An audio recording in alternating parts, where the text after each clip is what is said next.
Hello, you're about to hear Good Morning Seminole, our monthly signature event. Please enjoy. Please join me in welcoming the CEO of the Central Florida Zoo and Botanical Gardens, Richard.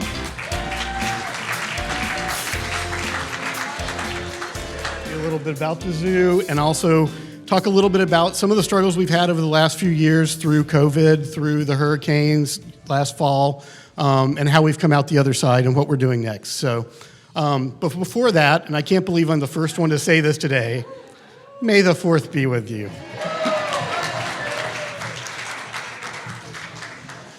So we're in the process right now of redoing our strategic plan, our master plan, and business plan. And so part of that, we have just adopted last month a new mission and vision. So those are on the screen right now. Our mission is we create connections that inspire people to take action for wildlife. And our vision, a world where animals and people thrive together. You'll see me in my element there. The reason I do this, I have a real passion for animal conservation. I have loved animals all my life. I learned about 15 years ago, I started learning about all the species that were disappearing across the world, and I actually, at that time, was working in the horse racing industry and decided I wanted to change fields because I really wanted to be part of trying to save some of these species. I didn't want kids growing up not ever seeing a tiger, a lion, a rhino, an elephant. So that's kind of become my mission. And in particular, I started volunteering at a zoo in Waco, Texas, and they had rhinos, and I started learning about the rhino species and poaching and the fact that people think that their horns actually have medicinal purposes, things like that. Their horns are actually made out of keratin, the same thing as your fingernails and your hair. But as I learned those things, I fell in love with those species and realized this really was what I wanted to do for the rest of my life. So one of the things that's really important to me is the zoo is a place for everyone, and I want to make sure everyone feels welcome and everyone understands, like, you don't have to be, exactly as Rebecca said, you don't have to be a kid, you don't have to have kids. It's a great place to be, it's a great atmosphere. We're both a zoo and a botanical garden, so it's just a nice place to walk around and spend an afternoon. One of the things that's really important to us is we are accredited by the Association of Zoos and Aquariums.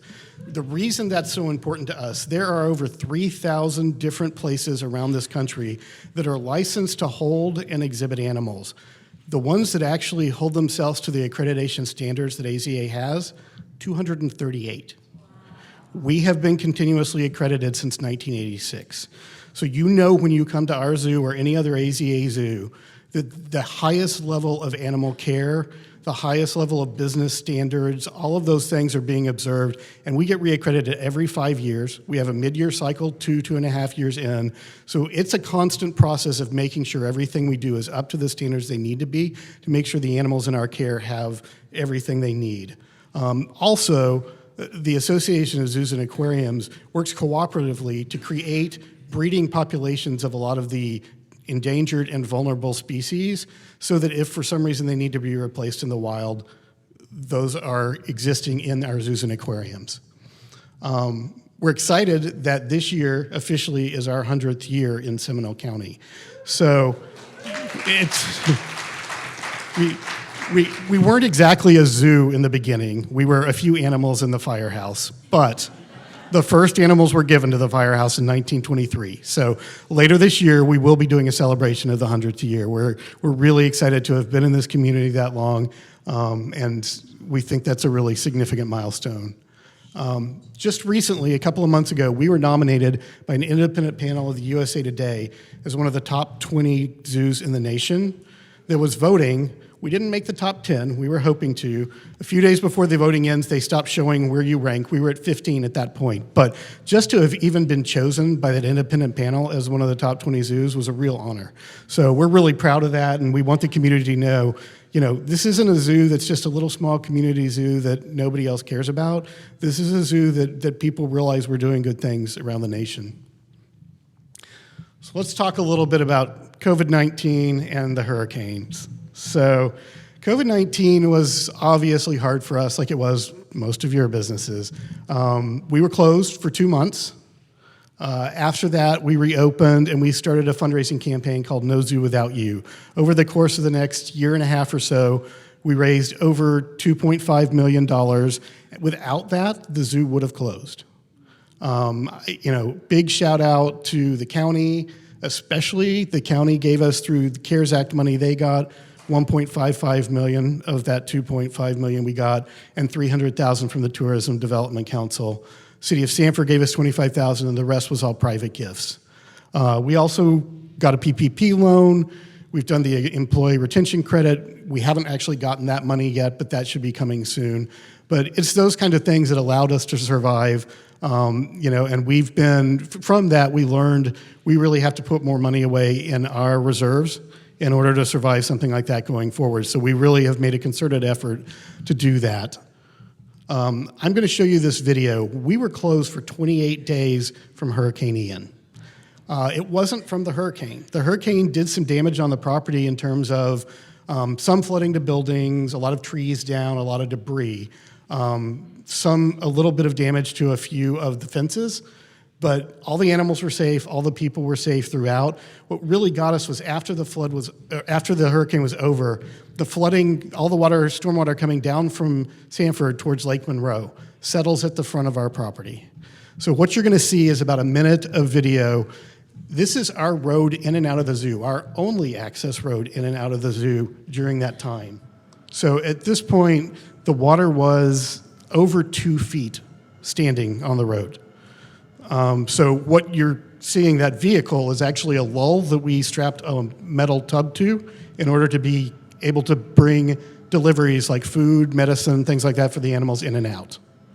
Otherwise, once it got this high, the only way we could get in and out of the zoo, the county helped us make an arrangement with Sunrail, and we crossed over the Sunrail line into our back overflow parking lot kind of near Monroe twice a day. They gave us 30-minute windows. All of us had to be in at the same time and out at the same time every day for a month, and they were so generous to do that because every time we went, we had to be supervised for safety. So that's, what's right there, normally you see parking lot, retention pond, everything was pond. We truly were a wetlands then. There were people saying we should use that lull and charge people for rides at that point. But it just gives you a sense of what we had. But we, overall, we're closed for 28 days. That was 10 days longer than anyone else, including the Naples Zoo. We had damage in the amount of about $417,000. And we lost about $30,000 a day every day we were closed in terms of actual expenses, feeding the animals, paying our staff, all of those kinds of things. That doesn't even talk about any lost revenue from ticket sales, things like that. So overall, the loss to us from Hurricane Ian was close to $1 million. We did a fundraising campaign. We raised over $300,000 from that, but the rest of it came out of our operating money in our reserves. So it's been a tough fiscal year for us, for sure. But we're so grateful that the damage was only buildings and trees and things like that, that all of our animals stayed safe throughout and all of our staff stayed safe. So, it's one of those things you don't want to go through, and you certainly, as hurricane season approaches again, we're all holding our breath. But, the important thing is that everyone ended up safe. So Seminole County came in and helped us with our fundraising campaign. They came in before we were reopened and filmed this video. It's about 2 minutes long, but I just wanted to show it because we so appreciate it, and I think it captures a little bit about the team and how we handled things. So again, we're very grateful to Seminole County for helping us with that. It was instrumental in us being able to send out things, and people really understand the situation to raise funds. But the good thing is we got through those, and we are now, although I will admit we're still doing some repairs, but we're in a good place. We've had a great fall and great spring. Spring break was huge. So now I'll just tell you a little bit more about the zoo itself. So our last fiscal year, we had record attendance of over 440,000 visitors. From that, you'll see a little bit about the demographics. I won't go too deeply into that. Spring break zip codes, I wanted to show this. you will see over the course of this year's spring break, we literally had people from all over. And I think this is something people don't always understand about the zoo. Over our last fiscal year, 32% of our visitors came from 100 miles or more away. And I think a lot of people think we're just a local zoo, but we actually do draw people from all over. Our education programs, I'll just go through this very quickly, but we have a lot of different kinds of education programs. Everything from your kind of normal camps and outreach programs where we take animals out to schools, things like that, to homeschool programs. But overall, during that last fiscal year, our educational programs saw learners of all ages, over 43,000 of them. So we do impact people from all over this county and a few other counties around us with our education programs. We also have volunteer programs. If you look at the number of volunteer hours that we had over the last year, that equivalates to a whole lot of work that doesn't have to be done by staff. And as a nonprofit, we could never staff to the level we need to do all that work. So volunteers are so important to us. And one of the great things about volunteers, we have our steady volunteers that show up every couple of days, every week. They come for events and they help us staff those. But we also have volunteer groups. We have companies, like a lot of your companies, that will come out and bring 30 or 40 people for a team building event and volunteer at the zoo. And that's really beneficial to us. So we hope that some of y'all will consider doing that. One of the things I am most proud of is our conservation work. So I talked a little bit about the Association of Zoos and Aquariums and how we work together with species. So we have what's called species survival plans for those threatened and vulnerable species, where we breed them, we move them around to keep the genetic pool diverse. We participate in 30 of those different ones with the AZA. And so there are times where it's hard because one of our animals will be called to go breed at another place and we have to say goodbye to them, and then a new one comes to us. But it's so important that we all work together and do this, because it would be so easy for some of these populations in the wild, especially the ones that are really critically endangered, to disappear with one disease outbreak. One of the things a lot of people don't know that we have is in Eustis, we actually have a second property. It's our Orion Center for Indigo Conservation, where we breed and we eventually re-release with partners indigo snakes throughout the region into their native habitats. Indigo snakes are really important to the ecosystems around here. One of the things they do to keep other snakes under control, they actually eat other venomous snakes. That's one of their main sources of diet. So if you don't like snakes, you should like these. But we're really proud that for the size zoo we are, very few zoos our size are actually the lead institution on any particular endangered species or threatened species in the country. We are the lead institution for indigo snakes. So we actually wrote the handbook on how to breed and raise them, and the other AZA institutions all work with us on this project. So we're really proud of that. Out of that area, we also do the same thing with striped newts, which are also vulnerable. We've released literally thousands of striped newts back into the same environment. One of the things that's really exciting we've got going right now, we have a pair of Amur leopards. There are only about 200 Amur leopards left in the world. There's only about 70 left out in the wild, and they are all right around the Russia-China border. So it's a perfect example of a population that, with a disease outbreak, you could see the entire population go. So the ones we have in zoos and aquariums are so important and continue to breed more, so that if at some point we need to put them back out in the wild, we'll be able to. So we have a breeding pair, and we got authorization from AZA this spring that we can breed our pair. So we are currently in the process of introducing the male and female, which is challenging.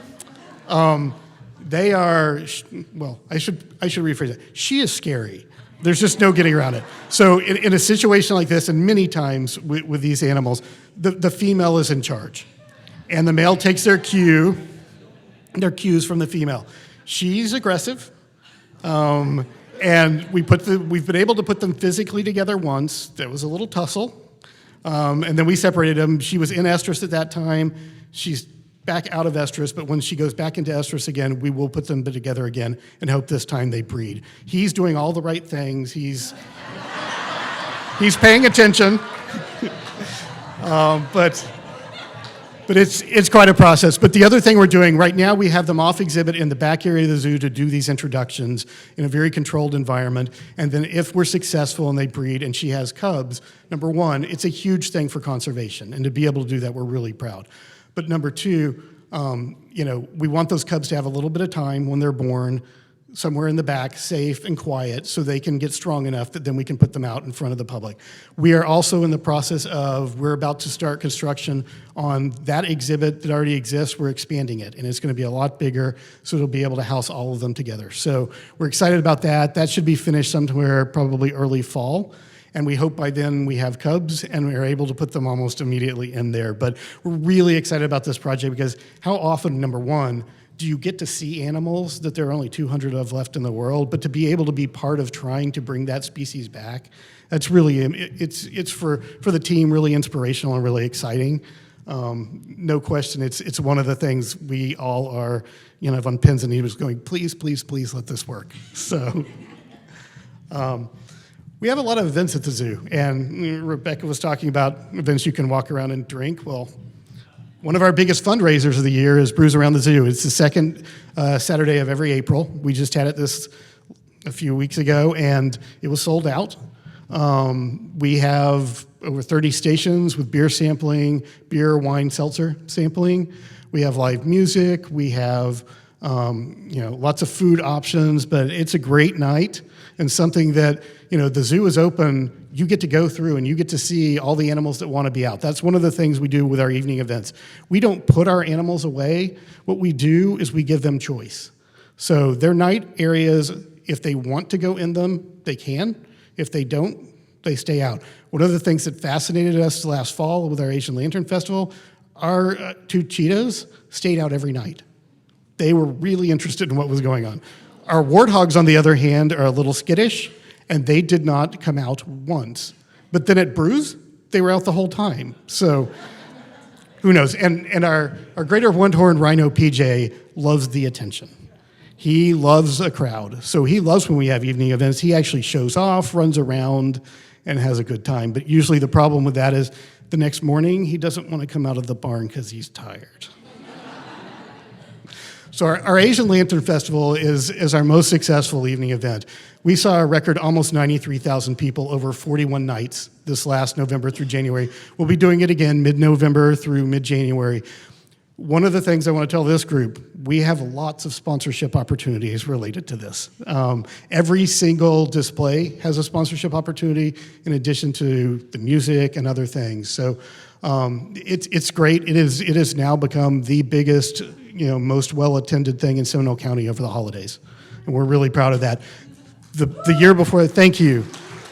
The year before that, our attendance was over 89,000. So this wasn't just a surprise spike. The demand is there. The first year we did it was a little under 50,000, and then it exploded after that. So we're very proud. The word of mouth is good, and it just, because of the way because of what it is and the situation with all the trees and boardwalk and everything, our zoo is the perfect atmosphere for something like this, and it just works really well. One of the other things we do is from May through September, we have Sunsets at the Zoo on the fourth Friday of every month. This year, we're trying something new as part of our DEIA initiative. We're theming each one of those. So each month we'll have a different theme, and there'll be entertainment, there'll be food, things like that are themed to whatever that theme for the month is. But along with that, you've got, you're always going to have story time for kids if you want it. You can walk around and drink. It's adults and kids. You do what you want. The splash pad will be open for kids, but there'll be plenty of things to do. We'll have bounce houses. I mean, there's lots of opportunities for families, but as adults, there's lots of things you can do that you don't have to necessarily hang out where the families are, and that's the great thing about a zoo. You've got 24 acres that you can just walk around, and if you don't want to be in an area with screaming kids, you don't have to.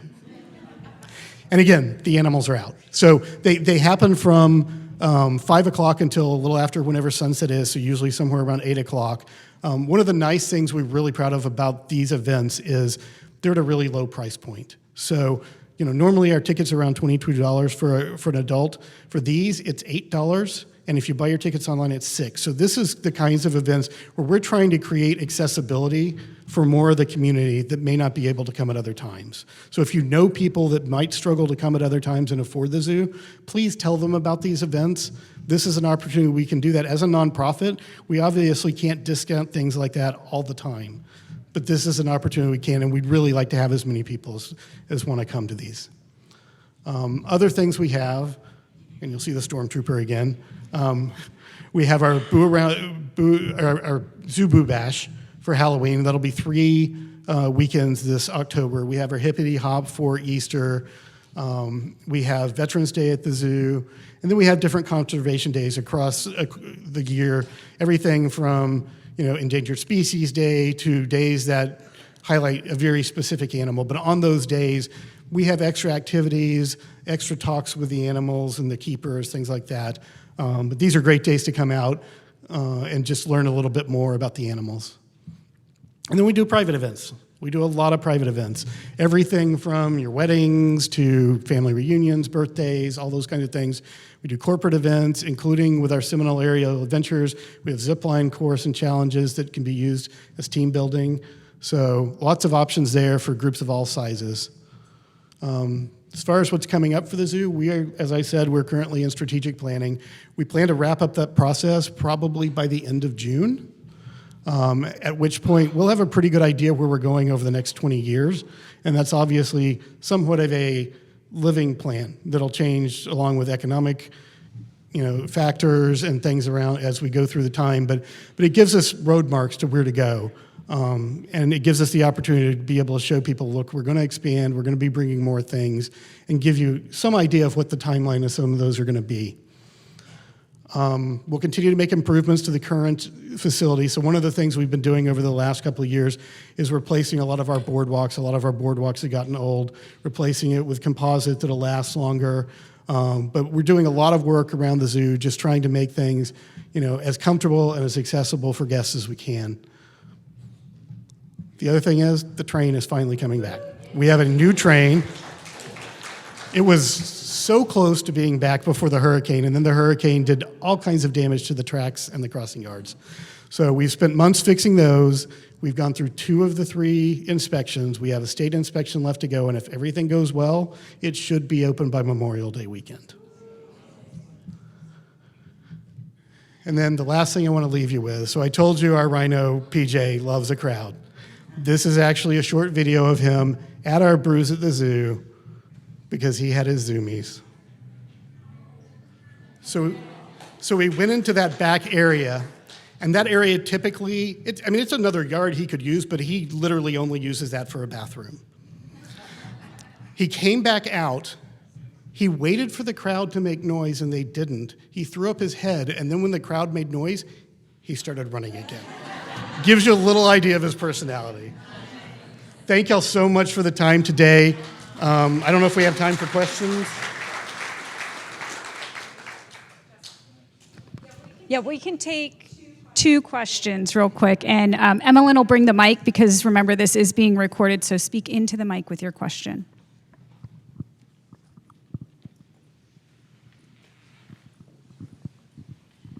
I know you said you had that total damage from Hurricane Ian, but when Nicole came through, did you have additional flooding? Did it affect you even more? We all held our breath and were terrified, and we were so fortunate that we had nothing significant. We had some debris, and that was about it. Do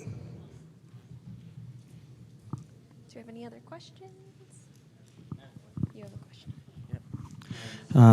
Question, how do the animals react with the lighting during the Asian Lantern Festival? Do those lights disturb the animals in any way? The lights don't, but I will say when they install the big giant dragon across from the cheetah, or anything they install across from the cheetahs, for a few days the cheetahs stalk around because they think it might be something they could eat. After a couple of days, they pretty much settle. We do have a few animals that don't like the noise and crowds at night. So you'll see there are a few areas that we do have closed off and you can't walk through during those. That's the reason, is for those, they can still have their peace and quiet. But overall, they get used to things pretty quickly. So like fireworks is something we would never try. They would not handle that. But otherwise, the noise, the lights for events, they all handle pretty well.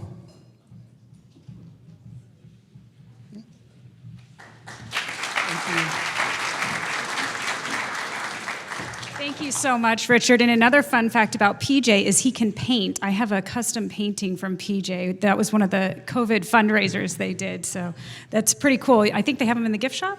You can check that out. Thank you so much, Richard. We so appreciate everything that you do in the community and that we have such a great local zoo.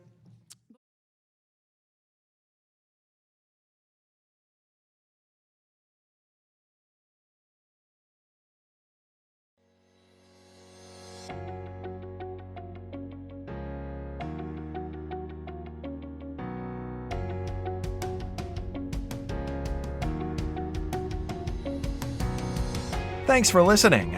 To learn more about the Seminole County Chamber, please visit seminolebusiness.org or check us out on our social media at Seminole County Chamber.